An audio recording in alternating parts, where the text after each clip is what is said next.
નમસ્કાર બાળકો, આજથી આપણે નવું ચેપ્ટર શરૂ કરવા જઈ રહ્યા છીએ. ચેપ્ટરનું નામ, ચેપ્ટર નંબર 3, નામ છે તત્વોનું વર્ગીકરણ અને ગુણધર્મોમાં આવર્તનીયતા. તો પહેલા વિભાગની અંદર આજે આપણે એની થિયરીઓ ઉપર વાત કરીશું કે તત્વોના વર્ગીકરણ પાછળ શું ઇતિહાસ છે. પછી બીજા લેક્ચરમાં એના એમસીક્યુ જોઈશું. પછી ત્રીજા લેક્ચરથી આયનીય ત્રિજ્યા, આયનીકરણ, એન્થાલ્પી, ઇલેક્ટ્રોન પ્રાપ્તિ, એન્થાલ્પી એવા ઘણા બધા ગુણધર્મો પર આપણે ચર્ચા કરીશું. ઓકે, તો સ્ટાર્ટ કરીએ. સૌથી પહેલા આવર્ત કોષ્ટકનો ઇતિહાસ આપણી બુકમાં આવી જ ગયો છે, પણ હું ફટાફટ તમને તમારા જીનીટના ચોપડામાં ઓકે રહે એટલા માટે હું સ્ટાર્ટ કરું. તો જુદા જુદા પ્રયત્નોની અંદર સૌથી આપણે ક્રમશઃ વાત કરીએ તો લેવોઝિયરે તત્વોને ધાતુ અને અધાતુમાં વહેંચ્યા. શેમાં વર્ગીકરણ કરે? અને તત્વોનું ધાતુ અને અધાતુમાં એને વર્ગીકરણ કર્યા. પણ આનો એક પોઈન્ટ હતો કે ઉપધાતુઓ જે આવે એને ક્યાં મૂકવી એ સમજાવી ન શક્યો. એટલે એની ખામી હતી કે ઉપધાતુનું સ્થાન ક્યાં, એની માહિતી એ ના આપી શક્યો. ઓકે, એના પછી બીજા નંબરના પ્રયત્નની આપણે વાત કરીએ તો પ્રાઉટનો પ્રયત્ન. પ્રાઉટે એવું કહ્યું કે જેટલા પણ સંયોજનો છે એના પરમાણવીય દળ, એટલે કે બધા જ તત્વો કે સંયોજનો એના પરમાણવીય દળ n ગુણ્યા હાઇડ્રોજનના પરમાણવીય દળના ગુણકમાં છે. એટલે પ્રાઉટ એવું કહેવા માંગે છે કે જે પણ તત્વો દુનિયામાં છે એના પરમાણવીય દળ હાઇડ્રોજનના પરમાણવીય દળના ગુણકમાં છે. મતલબ આપણે જાણીએ છીએ કે હાઇડ્રોજનનો પરમાણવીય દળ 1 છે અને હાઇડ્રોજનની સંખ્યા ધારો કે 2 છે. તો 2 હાઇડ્રોજનના જોડાવાથી પરમાણવીય દળ કે અન્ય તત્વનું દળ મળે, એવું આનું માનવું હતું. એટલે જવાબ આવે નવા તત્વનું દળ આવે 2U. જ્યાં યાદ રાખજો n નો મતલબ શું? તો n બરાબર હાઇડ્રોજનની સંખ્યા. પણ આ તો સૌથી મોટી મૂર્ખામી હતી કે દુનિયાના બધા તત્વો થોડી હાઇડ્રોજનમાંથી ઉત્પન્ન થયા છે. એટલે ખામી આવી. આ પણ બહુ લાંબુ ના ચાલ્યું. ખામી શું આવ્યું કે દરેક તત્વો હાઇડ્રોજનમાંથી ઉત્પન્ન નથી પણ થતા. એટલે આ પણ ફેલ ગયું. ઓકે, પછી આપણે વાત કરીએ જે તમે બહુ સારી રીતે જાણો છો, એટલે એમાં આપણે ટાઈમ ઓછો બગાડીશું. જ્હોન ડોબ્રેનરે ત્રિપુટીનો નિયમ આપ્યો. તમે ત્રિપુટી વિશે બધું જ જાણો છો. પણ આની પણ ખામી હતી બાળકો કે બહુ ઘણી બધી ત્રિપુટીઓ એ ન આપી શક્યો. ઓછી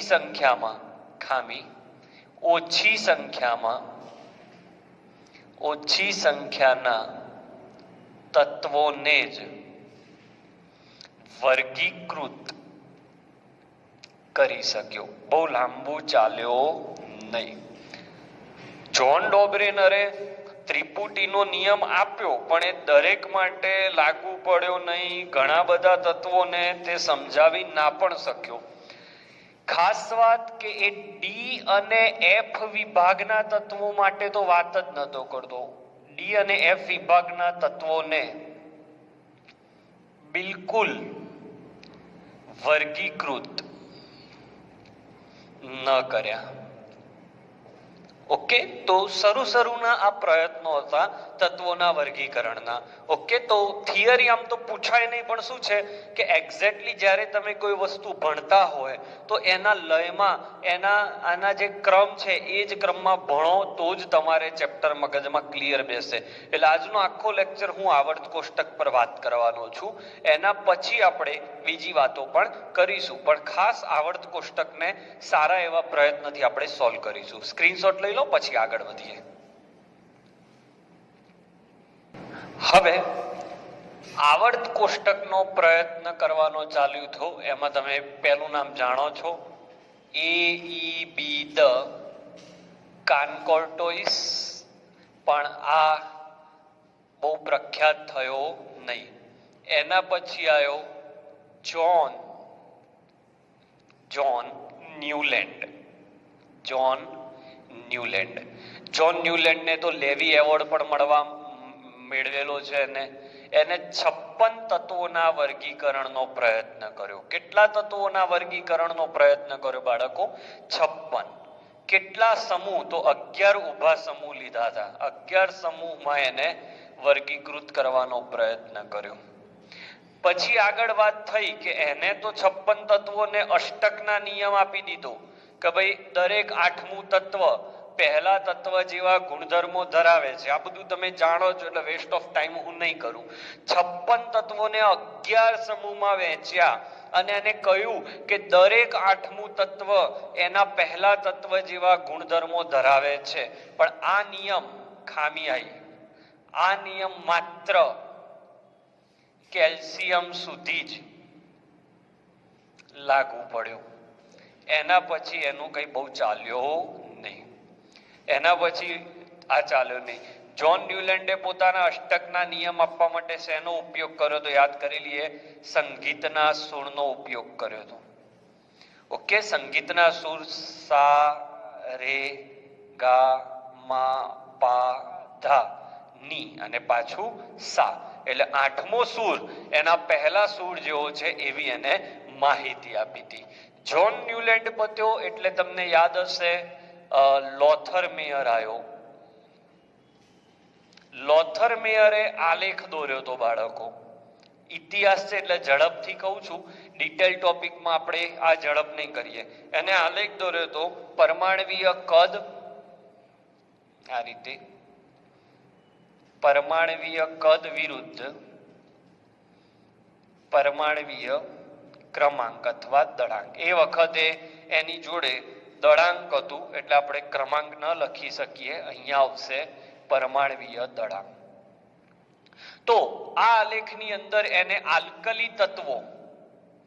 આલ્કલી તત્વો સૌથી ઉપર મળ્યા અને સળંગ મળ્યા. સૌથી ઉપરના ભાગમાં અહીંયા લિથિયમ, સોડિયમ, પોટેશિયમ, રૂબિડિયમ, આ રીતે આવશે. કદ છે ને એટલા માટે લિથિયમ, સોડિયમ, પોટેશિયમ, રૂબિડિયમ આ રીતે મળ્યા. આ વક્ર આ રીતે મળતા હતા. પાછું ઘટી જાય, પાછું આવી જાય એટલે હાઈએસ્ટે પહોંચે આ રીતે. પછી આલ્કલાઇન અર્ધ ધાતુ તત્વો એટલે કોણ? બેરેલિયમ, મેગ્નેશિયમ, એ બધા એ નીચે આવતા હતા. એની નીચે બેરેલિયમ, મેગ્નેશિયમ, કારણ કે એમના કદ ઓછા છે. તમે જાણો છો કે પહેલા સમૂહ કરતા બીજા સમૂહ તરફ તમે જાઓ એટલે ડાબેથી જમણે જાઓ એટલે કદ ઘટશે. બેરેલિયમ, મેગ્નેશિયમ, કેલ્શિયમ આ રીતે. જ્યારે હેલોજન તત્વો, આને બહુ ડિટેલમાં તમારે કઈ લેવાની જરૂર નથી એટલે હું પણ એટલો ડીપમાં નથી જતો, પણ છે એટલે તમારી સામે રજૂ કરું છું. હેલોજન તત્વો F, Cl, Br, I અને આ બધા અહીંયા વચ્ચે F, Cl, Br અને I. તો લોથર મેયરનો આ પ્રયત્ન હતો. એને આવર્ત નિયમ આપ્યો હતો કે તત્વો અને તેના સંયોજનોના ગુણધર્મો પરમાણવીય ભારને આધારે આવર્તનીય છે. આવર્તનીય હોવું એટલે બદલાય છે કે પરમાણુ ભાર બદલાશે તો એના ગુણધર્મો બદલાશે. એને કયો ગુણ કહેવાય બાળકો? આવર્તનીય. તો પ્રયત્ન લોથર મેયર સુધી પહોંચ્યા. હવે આપણે જોઈશું પ્રયત્ન છેલ્લો મેન્ડેલિફનો. પછી હું તમને આધુનિક આવર્ત કોષ્ટકમાં લઈ જઉં છું. આ વિડીયો લેક્ચરને માત્ર તમારી માહિતી પૂરતો છે એવું રાખજો. જ્યાંથી પૂછાય એવું છે ત્યાંથી હું 100% તમને કહીશ. લઈ લો સ્ક્રીનશોટ. હવે આટલેથી થોડું ધ્યાન રાખજો, આપણે મેન્ડેલિફના આવર્ત કોષ્ટક પર વાત કરીએ છીએ. મેન્ડેલિફના આવર્ત કોષ્ટકમાં પોઈન્ટ નંબર 1 કે પરમાણુ ભારના ચડતા ક્રમમાં ગોઠવ્યા હતા તત્વોને. પોઈન્ટ નંબર 2 કુલ 8 સમૂહ લીધા હતા, એમાં સાતમા સમૂહ સુધી એ કીધો તો અને એના પછી બી કહેવામાં આવ્યો હતો. એટલે પેટા એ આ રીતે 1A 2A 3A 4A એવી રીતે 7A સુધી અને 8મા સમૂહને બી નામ આપવામાં આવ્યું હતું. આવર્તની સંખ્યા ટોટલ 7 હતી. બરાબર. મેન્ડેલિફે જે આવર્ત કોષ્ટક રચ્યું એ સૌથી શ્રેષ્ઠ પ્રયત્ન હતો. ખાલી એની ભૂલ એક જ થઈ હતી કે એને પોતાની વાત પરમાણુ ભારના ચડતા ક્રમમાં કરી. આ પ્રોબ્લેમ હતો, કારણ કે પછીથી હેનરી મોસ્લે સાબિત કર્યું, જે આપણે આગળ શીખીશું. મેન્ડેલિફની આવર્ત કોષ્ટકની ખાસ વાતો શું હતી, એટલે એને આપણે કહી શકીએ ખાસિયતો.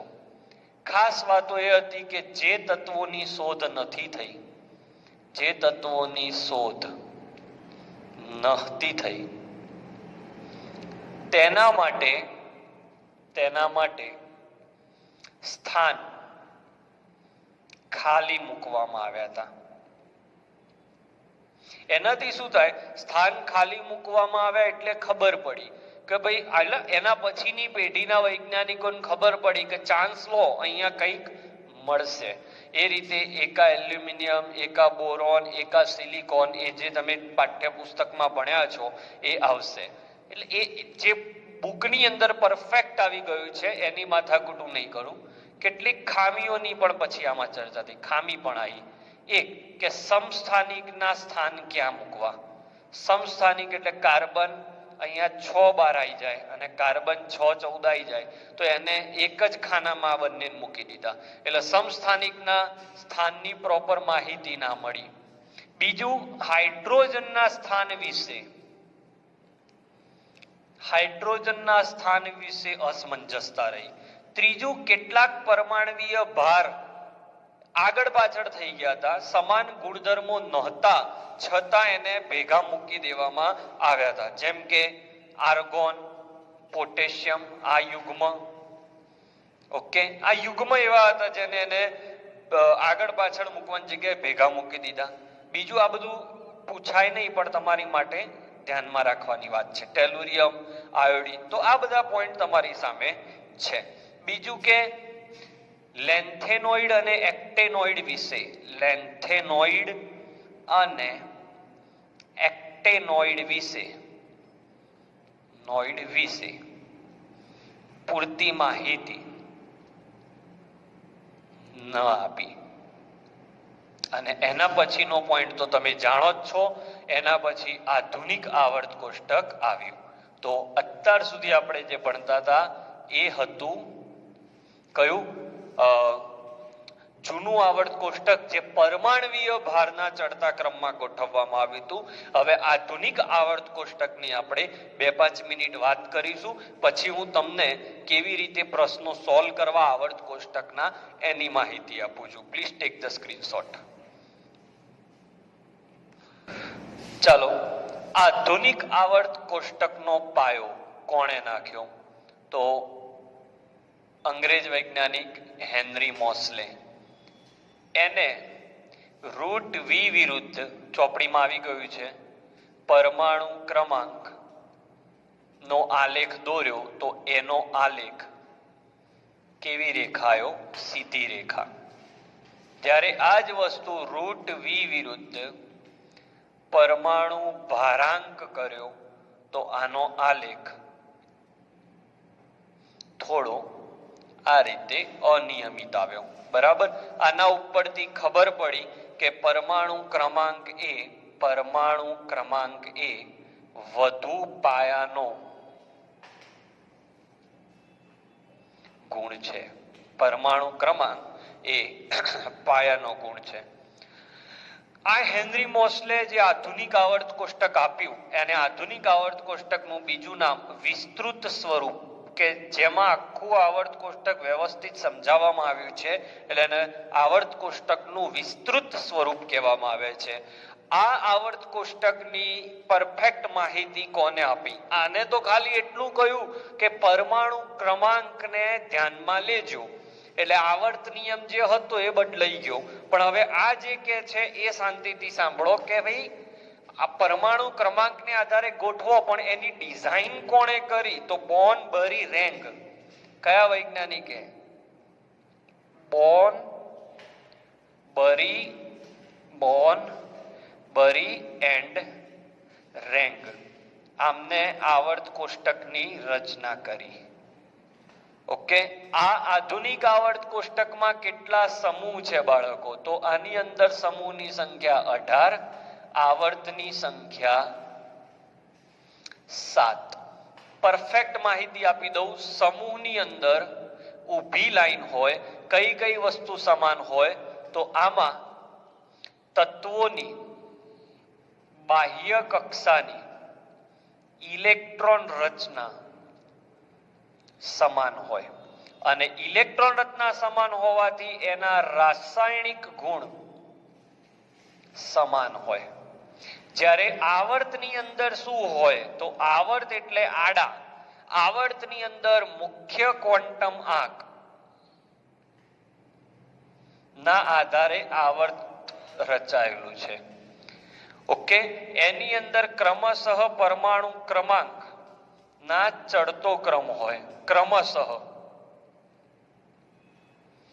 ઓકે, 7 આવર્ત છે, 18 તત્વો છે, 18 સમૂહ છે.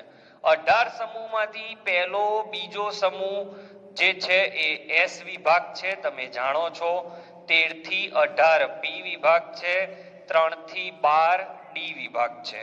ડી વિભાગના તત્વોને રોમન આંકડામાં બી થી દર્શાવાય, આને રોમન આંકડામાં એ અને એ થી દર્શાવાય આ રીતે.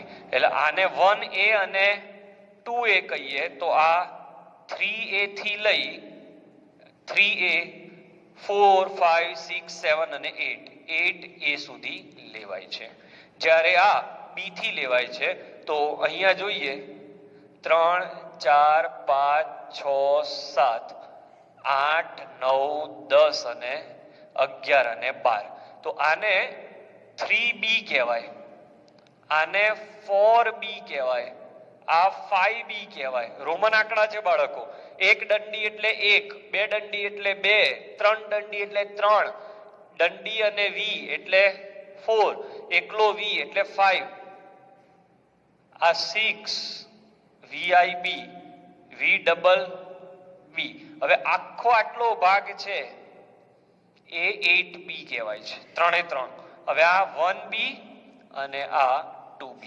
તો આ રોમન આંકડા પણ તમે યાદ રાખજો. આ રીતે આધુનિક આવર્ત કોષ્ટક રચાયું છે, જેના વિશે પ્રોપર માહિતી તમને પાઠ્યપુસ્તકમાં મળી છે. હવે જે હું ટોપિક ચાલુ કરવા જઈ રહ્યો છું એ નીટ 2020માં પૂછાયેલો છે. સ્ક્રીનશોટ લઈ લો આનો. નીટ 2020માં આ વિભાગમાંથી પ્રશ્ન આવ્યો હતો જોડકા જોડવાનો.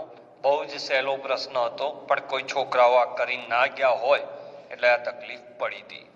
તો આ જે છે 101 થી 118 સુધીમાં એમાં તમને સાહેબે પેલું શીખવાડ્યું હશે અન, નીલ, અન, ઈયમ ને તો બધું ઓકે, પણ એ તત્વોના નામ પૂછાયા હતા કે જોડકું જોડો. તો આ બધા તમારે યાદ રાખવા પડે. તો હું ટેકનિક આપું છું, જોતા રહેજો. બહુ જ ઈઝી ટેકનિક. મેન્ડેલિફનો લોડ લખતો જવું બાજુમાં. મેન્ડેલિફનો લોડ એટલે વજન. મેન્ડેલિફનો લોડ મેન્ડેલિફ રુથરફોર્ડ પર બેઠો હતો એટલે રુથરફોર્ડને ડૂબાડી ગયો. મેન્ડેલિફ એ રુથરફોર્ડની પીઠ ઉપર બેસી ગયો એટલે એની પીઠ ઉપર બેઠો એટલે રુથરફોર્ડ ડૂબી ગયો. બહાર બેઠા હતા સીબોર્ગ અને બોર. તો આ જોઈને સીબોર્ગ અને બોહર હસ્યા, એટલું બધું હસ્યા કે મેડ થઈ ગયા. શું થઈ ગયા? મેડ થઈ ગયા. પછી ખબર પડી કે ખરેખર આ તો ડૂબી ગયા છે આ લોકો, મેન્ડેલિફ. અને પછી રોયા પણ ખરા. ઓકે, તો આટલી એક ટેકનિક છે, બહુ ઈઝી છે. જો મેન્ડેલિફ નો એટલે મેન્ડેલિફ એટલે મેન્ડેલિવિયમ, નો એટલે નોબેલિયમ 102, લોડ એટલે લોરેન્સિયમ 103,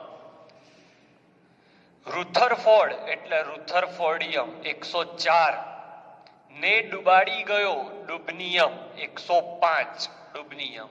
સીબોર્ગ અને બોર બહુ હસ્યા, સીબોર્ગિયમ બોહોરિયમ. સીબોર્ગ અને બોહોર બહુ હસ્યા, હાસ્યમ એટલે 108 નંબર. મેઈ એટલે મેઇડ થઈ જવા એટલે પાગલ થઈ જવું, મેઇટનેરિયમ. મેઇડ એટલે ધર્મષ્ટાદટ્યમ, ધર્મષ્ટાદટ્યમ. આ ખાલી વાક્ય પૂરું કરવા માટે લખ્યું છે. પછી બહુ રોયા, રોયા એટલે રોન્ટજેનિયમ. અને આ તમારો નંબર 111. ચલો ટેકનિક એપ્લાય કરો. ફરીથી ટેકનિક યાદ રાખો. મેન્ડેલિફ નો લોડ એટલે મેન્ડેલિફ નું વજન. મેન્ડેલિફ રુથરફોર્ડ પર બેઠો એટલે રુથરફોર્ડ ડૂબી ગયો. બરાબર, પેલોય ડૂબી, મેન્ડેલિફ અને રુથરફોર્ડ બંને ડૂબી ગયા. બહાર બેઠા હતા સીબોર્ગ અને બોર, એ આ જોઈને બહુ હસવા લાગ્યા. એટલું બધું હસ્યા કે પાગલ થઈ ગયા, મેડ થઈ ગયા. પણ પછી ખબર પડી કે પેલા બે ખરેખર ડૂબી ગયા છે, એટલે પછી રોવા લાગ્યા, એટલે રોયા. ફરીથી મેન્ડેલિફ નો લોડ મેન્ડેલિવિયમ, નો નોબેલિયમ, લોડ લોરેન્સિયમ, રુથરફોર્ડને રુથરફોર્ડિયમ, ડુબાડી ગયો ડુબનિયમ, સીબોર્ગ સીબોર્ગિયમ, બોર બોરિયમ, બહુ હસ્યા હાસ્યમ, મેઇટનેરિયમ, ધર્મષ્ટાદટ્યમ, પછી રોયા રોન્ટજેનિયમ. ત્યાં સુધીની એક ટેકનિક. બરાબર. હવે બીજી ટેકનિક છે, એક કોના ફ્લોરમાં લટક્યા. કોના ફ્લોરમાં લટક્યો. એના પછી કોના ફ્લોરમાં લટક્યો. કો એટલે કોપરનિશિયમ 112, ના એટલે નિહોબિયમ અથવા કોની યાદ રાખી દો. ફ્લોર એટલે ફ્લેરવિયમ, માં એટલે મોસ્કોવિયમ. કોની ફ્લોરમાં લટકી પડ્યા. લ મતલબ લિવરમોરિયમ, ટ મતલબ ટિન્નાસિન, ક્યો એટલે ઓ એટલે ઓગ્નેસોન.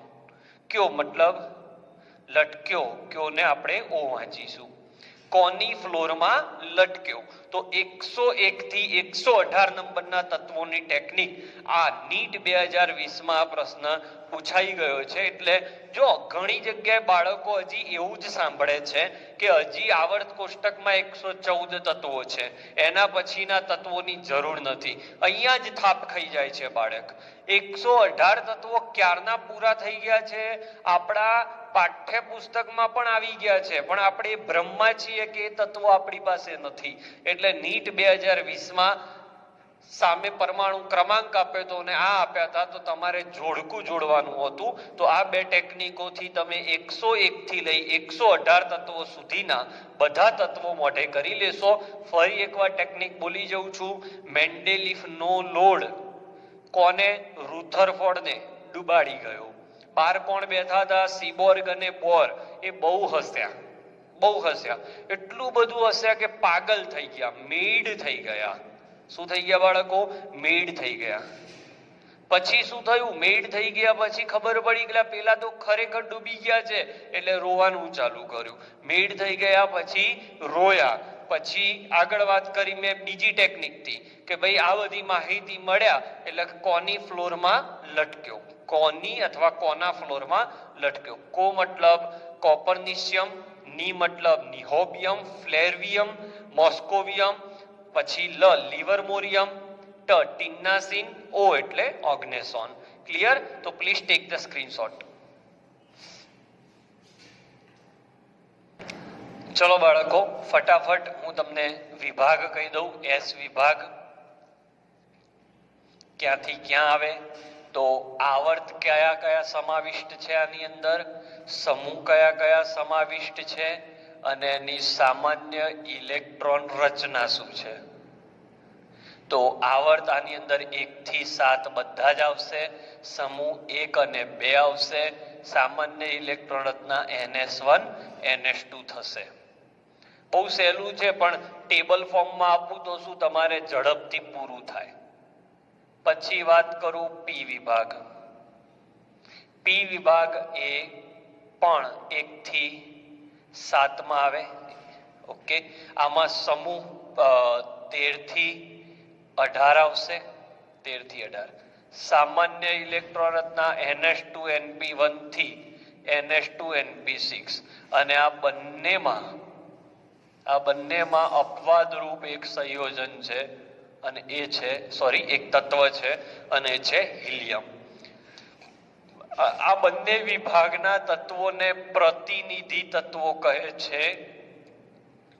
પ્રતિનિધિ તત્વો તે પોતાના ગુણધર્મોમાં લગભગ નિયમિત હોય છે, એટલે એને પ્રતિનિધિ તત્વો કહેવાય. પ્રતિનિધિ તત્વોની જુદી જુદી વ્યાખ્યાઓ નેટ ઉપર છે, એટલે એની ડિટેલમાં આપણે જઈશું નહીં. પછી આવે તમારી પાસે બાળકો ડી વિભાગ. ડી વિભાગની અંદર તમારી પાસે 4 નંબરથી લઈ 7 નંબરનો આવર્ત હોય.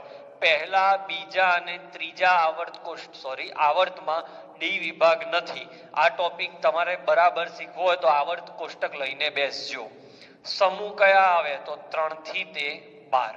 સામાન્ય ઇલેક્ટ્રોન રચના N-1D NS, અહીંયા 1 થી તે 10. NS2 આટલેથી આટલું, બરાબર. પછી ડી વિભાગના તત્વોને શું કહેવાય છે એની વાત કરી. સંક્રાંતિ તત્વો કહેવાય છે. પછી આપણે વાત કરીએ એફ વિભાગની. એફ વિભાગમાં આવર્ત 2 ની અંદર આપણે સમજવા પડશે. 2 શ્રેણી છે બાળકો, લેન્થેનોઇડ સિરીઝ અને એક્ટેનોઇડ સિરીઝ. તો લેન્થેનોઇડ અને એક્ટેનોઇડ સિરીઝમાં શું ધ્યાન રાખવાનું? તો લેન્થેનોઇડ સિરીઝ જે છે એ લેન્થેનોઇડ સિરીઝ એ લેન્થેનમ પછી ચાલુ થાય છે, 58 થી 71. સામાન્ય ઇલેક્ટ્રોન રચના એની 4f છે, એની આગળ 5d, એની આગળ 6s અને 6p. ઓકે, અને અહીંયા 90 થી 103 છે. આમાં 5f આવે, એનાથી એક વધારે 6d, અને એનાથી આ. ઓકે, આવર્ત પૂછે તો લેન્થેનોઇડ એ આવર્ત નંબર 6 માં છે, અને એક્ટેનોઇડ એ આવર્ત નંબર 7 માં છે. આને એફ વિભાગના તત્વો જે છે એ 12મા ધોરણમાં આવશે. આને આપણે આંતર સંક્રાંતિ તત્વો કહેતા હોઈએ છીએ, બરાબર. 58 નંબરનું તત્વ સીરિયમ છે, આ લ્યુટેશિયમ છે. સીરિયમ થી લ્યુટેશિયમ છે. અને 90 થી 103 આપણે વાત કરીએ તો એ અહીંયા એક્ટેનિયમ થી, મતલબ કે એક્ટેનોઇડ શ્રેણી છે એટલે એક્ટેનિયમ પછીનું સીરિયમ થી લ્યુટેશિયમના લોરેન્સિયમ સુધી છે, બરાબર. 90 નંબરનું તત્વ થોરિયમ. આ એક્ટેનોઇડ શ્રેણી એક્ટેનિયમ પછી ચાલુ થઈ એટલે એક્ટેનોઇડ કહેવાય છે. અને લેન્થેનોઇડ શ્રેણી 57 નંબરનું તત્વ લેન્થેનમ છે, ત્યાંથી ચાલુ થઈ. તો મારા મતે મને જે લાગતું હતું કે આટલું મારે આપવું જોઈએ MCQ માટે, એ થિયરી વિભાગ અહીંયા હું પૂરો કરું છું. આવતા લેક્ચરની અંદર આવતો અડધો કલાક કે જે પણ સમય મળે, કોઈ ટાઈમ બાઉન્ડ્રી નથી, કોઈક વાર 2-3 મિનિટ વહેલા, કોઈક વાર વધારે, પણ આવતા લેક્ચરની અંદર આવર્ત કોષ્ટકના MCQ કેવી રીતે સોલ્વ કરવા એની ઉપર આપણે પ્રોપર માહિતી આપીશું. તો આજનો લેક્ચર હું અહીંયા પૂરો કરું છું. ચોપડામાં તમે આ સ્ક્રીનશોટ લઈને બધું લખી રાખજો.